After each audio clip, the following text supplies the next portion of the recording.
Hello friends, இந்த வீடியோவில் என்ன பார்க்க போகிறோம் அப்படின்னா, என்ன தான் நம்ம சோப்பு தேய்ச்சி குளித்தாலும் பார்த்திங்கன்னா கழுத்தில் பார்த்திங்கன்னா நிறைய அழுக்கள் சேர்ந்துருக்கும். சில பேர் கழுத்தை பார்த்திங்கன்னா கண்ணங்கரைன்னு பார்க்குறதுக்கே ரொம்ப அசிங்கமாக இருக்குது. என்ன இவங்க இப்படி இருக்காங்களே அப்படின்னு நம்ம நினச்சிருக்கிறது. அதுக்கு நீங்கள் என்ன பண்ணணும் அப்படின்னா, இந்த அரிசி மாவு அரிசி மாவு எடுத்துக்கோங்க. அதில் கொஞ்சம் பால் சேர்த்துக்கங்க. பாலை சேர்த்துட்டு அதை நல்லா தடவி கொஞ்சம் ஊற வச்சுருங்க. ஊற வச்சுட்டீங்க அப்படின்னா ஒரு 10-15 நிமிஷம் ஊற வச்சுட்டு அதுக்கப்புறம் நீங்கள் பார்த்திங்கன்னா தேய்ச்சி குளிச்சிங்கன்னா இப்படி வாரத்துக்கு 2 தடவை செஞ்சுக்கிட்டே இருந்தீங்கன்னா கண்டிப்பாக அழுக்குகள்லாம் சேராது. ஏன்னா ஊறினா தான் பார்த்தீங்கன்னா இந்த அழுக்குகள்லாம் உடனே போகும். அப்படி இல்லை அப்படின்னா மஞ்சள் எடுத்துக்கோங்க. மஞ்சளில் பார்த்திங்கன்னா எலுமிச்சை பார்த்தீங்கன்னா எலுமிச்சையை பார்த்தீங்கன்னா நல்லா இந்த சாறு எடுத்து அதையும் தேய்ச்சிக்கலாம். அந்த தேய்ச்சிக்கிட்டிங்கன்னா இருக்கும். அதுக்கப்புறம் இந்த கற்றாழை, இந்த ஆலுவேரா ஜெல்லு இருக்குது பாருங்கள், அதையும் மஞ்சள் பொடி கலந்து தேய்ச்சி வைக்கலாம்.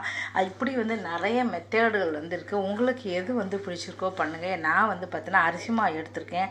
அதில் பார்த்திங்கன்னா பாலை சேர்த்துருக்கேன். சேர்த்து பார்த்திங்கன்னா தேய்ச்சிட்டு ஒரு அரை மணி நேரம் ரொம்ப ஊற வைக்கலாம். இல்லை 10 நிமிஷமோ 15 நிமிஷமோ இதை ஏன்னா ஊறினா தான் இந்த அழுக்குகள்லாம் போகும். 10-15 நிமிஷம் வைக்கலாம். இல்லை ஒரு 20-25 நிமிஷம் வைக்கலாம். நீங்கள் வைக்க உங்களுக்கு அழுக்குகள்லாம் போகும்.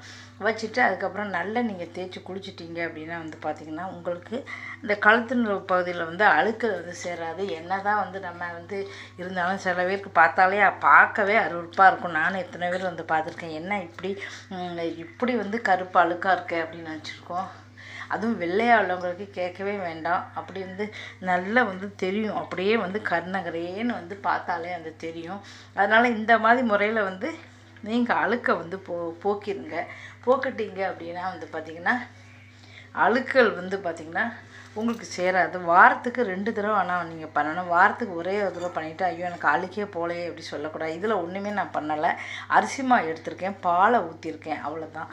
வேறு எதுவுமே பண்ணலை. உங்களுக்கு எந்த மெத்தட் ஈஸியாக இருக்குது அப்படின்னு நினச்சிங்கன்னா அந்த மெத்தட் நீங்கள் பண்ணிங்கன்னா கண்டிப்பாக கழுத்தழுக்கெல்லாம் போயிடும். வாரத்துக்கு 2 தடவை கண்டிப்பாக பண்ணுங்கள். மஞ்சப்பொடி நான் எப்போவுமே என்ன பண்ணுவேன் அப்படின்னா, மஞ்சப்பொடி எடுத்து அதில் நல்லா எலுமிச்சை சாரை கழுவி அதையும் ஊற வச்சு செய்யலாம். எதுவும் ஆனால் மஞ்சப்பொடியில் பார்த்தீங்கன்னா உங்களுக்கு ட்ரெஸ்ஸில் படும். கலர் ட்ரெஸ்னால் பரவாயில்ல, வெள்ளை ட்ரெஸ் போடுறவங்களா இருந்தால் அதில் படும். அதனால் இந்த அரிசி மாவு போட்டிங்கன்னா எந்த பிரச்சனையுமே வராது. இதில் பால் தான் கலந்துருக்கு. இதில் எந்த பிரச்சனையுமே வராது. நம்ம எதை பண்ணினாலும் சொல்கிறேன், இயற்கையான ஒரு முறையில் பண்ணுங்கள். செயற்கையான முறையில் பண்ணாதீங்க. ஏன்னா செயற்கையான முறை உடனே போகும். ஆனால் பார்த்திங்கன்னா அதிலலாம் பார்த்திங்கன்னா என்ன தான் செயற்கை முறை போனாலும் நமக்கு பார்த்திங்கன்னா பாதிப்புகள் வரும். ஆனால் இயற்கை முறையை என்றைக்கு நீங்கள் கடைப்பிடிச்சிங்க அப்படின்னா ஆரோக்கியமாக வாழலாம். அது மட்டும் இல்லாமல் எந்த ஒரு பாதிப்பும் வராது. இப்போ கழுத்து பகுதிங்கும் போது நம்ம உடல் ரொம்ப முக்கியமான ஒரு இடம். அதனால் பார்த்தீங்கன்னா எந்த ஒரு பகுதியாக இருந்தாலும் சரி நம்ம இயற்கையே பார்த்தீங்கன்னா என்னோடய வீடியோ எல்லாமே பார்த்திங்கன்னா இயற்கையான முறையில் தான் நான் சாப்பிடுவேன். இயற்கையான முறையில் எல்லாமே இயற்கையை தான் நான் பண்ணுவேன். முடிஞ்ச வரை பண்ணுவேன். ஏதோ ஒரு நாள் வெளியில் போகணும் ஆசையாக இருந்தது அப்படின்னா ஒரு என்ன பண்ணுற சாப்பிட்டா பரவாயில்லை. எதுவுமே ஆரோக்கியமான சாப்பாடு ஆரோக்கியமான முறையில் அப்படி இருந்ததுன்னா என்றைக்குமே பார்த்தீங்கன்னா நோய் நொடி இல்லாமல் நம்ம ஆரோக்கியமாக இருக்கலாம். அதனால் எது பண்ணாலும் சரி நீங்கள் செயற்கையான முறையில் பியூட்டி பார்லருக்கு போய் அப்படிலாம் பண்ணாதீங்க. அவங்க பண்ணிவிட்டு 1000 2000 கேட்பாங்க. செயற்கையான முறையில் சில இடத்துல பண்ணுவாங்க. அதெல்லாம் உங்களுக்கு வேண்டவே வேண்டாம். சின்ன சின்ன விஷயத்துக்கெலாம் நிறைய பேர் பார்த்தீங்கன்னா எங்கள் பக்கத்து வீட்டில் இருக்காங்க. ஒரு சின்ன விஷயம்னா கூட பார்த்தீங்கன்னா உடனே வேண்டாம் நான் பியூட்டி பார்லருக்கு போகிறேன், துட்டு போடாமல் போயிட்டு போகுது சொல்லி 1000 2000 கொடுத்துட்டு எதுவுமே வீட்டில் பண்ண மாட்டாங்க. எந்த விஷயமா இருந்தாலும் சரி. ஐயோ பணம் இருக்கிறவங்க கூட இப்படிலாம் சின்ன சின்ன விஷயம் நம்ம செஞ்சால் ஒன்றும் குறைஞ்சிட மாட்டோம். அப்படி நீங்கள் செஞ்சால் கண்டிப்பாக நமக்கு அழுக்கெல்லாம் நீங்கி போயிடும். எல்லாத்துக்கும் ஒரு பியூட்டி பார்லர் போகணும் அப்படின்னா ஒரு முடி வெட்டணும்னா நம்மளால் முடி வெட்ட முடியுமா? முடியாது. ஒரு ஐப்ரூ பண்ணணுமா?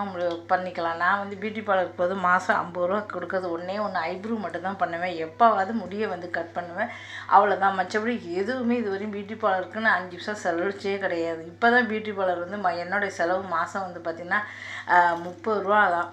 சில இடத்துல 30 ரூபா தான் வாங்குவாங்க. 30 ரூபா 40 ரூபா. ஐப்ரூக்கு மட்டும் தான் நான் இன்றைக்கும் செலவழிச்சிருக்கேன். எதுவுமே சொல்லக்கூடாது. ஃபேஷியல் அது எதுவுமே இதுவரையும் நான் பண்ணதே கிடையாது. சின்ன வயசுலேயும் சரி இப்போவும் சரி நான் எதுவுமே பண்ண கிடையாது. ஏதாவது ஒரு போகணும் அப்படின்னா இந்த மாதிரி இயற்கையான முறையில் வீட்டிலையே ஃபேஷியல் வந்து இருக்குது. அதை நம்ம பண்ணிட்டோம்னா முகம் வந்து பளிர்னு இருக்கும். மற்றபடி எதுவுமே வந்து நான் இது பண்ணவே கிடையாது. ஏன்னா இயற்கையான முறையில் தான் என்றைக்குமே வந்து நமக்கு நல்லாயிருக்கும். பைசாக்காக நான் சொல்லலை, பைசா இருந்தாலும் சரி இயற்கையான முறையில் என்றைக்குமே வந்து யூஸ் பண்ணுங்கள். இயற்கையை நேசித்தா தான் என்றைக்கும் நம்ம சந்தோஷமாக வாழ முடியும். நீங்களே வந்து பார்த்துருப்பீங்க, நிறைய பேர் வந்து பார்த்திங்கன்னா பியூட்டி பார்லர் போய் போன வருஷம்லாம் வந்து பார்த்திங்கன்னா நிறைய பேருக்கு வந்து பாதிப்பு ஏற்பட்டுச்சு.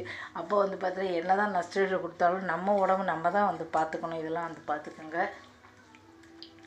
இது மட்டும் இல்லாமல் சோப்பு தேய்ச்சி குளிக்கும்போது வந்து பார்த்திங்கன்னா நம்ம வந்து பார்த்திங்கன்னா எல்லா இடமும் நம்ம வந்து நல்லா வந்து கை கால் எல்லாமே சோப்பு தேய்ச்சி குளிக்கிறதுனால வந்து பார்த்திங்கன்னா அழுக்கள் வந்து படவாது. கால்களில் வந்து பார்த்திங்கன்னா பெரும்பாலும் யாரும் தேய்க்கிறதில்ல. நீங்கள் கால் அதெல்லாம் அப்புறம் விரல்கள் எல்லா இடமே தேய்ச்சி குளிக்கும்போது வந்து குளித்தா தான் வந்து பார்த்திங்கன்னா உங்களுக்குலாம் வந்து அழுக்கெல்லாம் வந்து சேராது. இந்த வீடியோ யூஸ்ஃபுல்லாக இருக்குது அப்படி தெரிஞ்சால் நான் யூஸ்ஃபுல்லான வீடியோ தான் இந்த சேனலில் வந்து நிறைய யூஸ்ஃபுல்லான விஷயமாக தான் வந்து போட்டுக்கிட்டு இருக்கேன். உங்களுக்கு பிடிக்கும் அப்படின்னு நினைக்கிறேன். நிறைய பேர் வந்து பார்த்துக்கிட்டு இருக்கீங்க. தொடர்ந்து ஆதரவு கொடுங்க. நன்றி, வணக்கம்.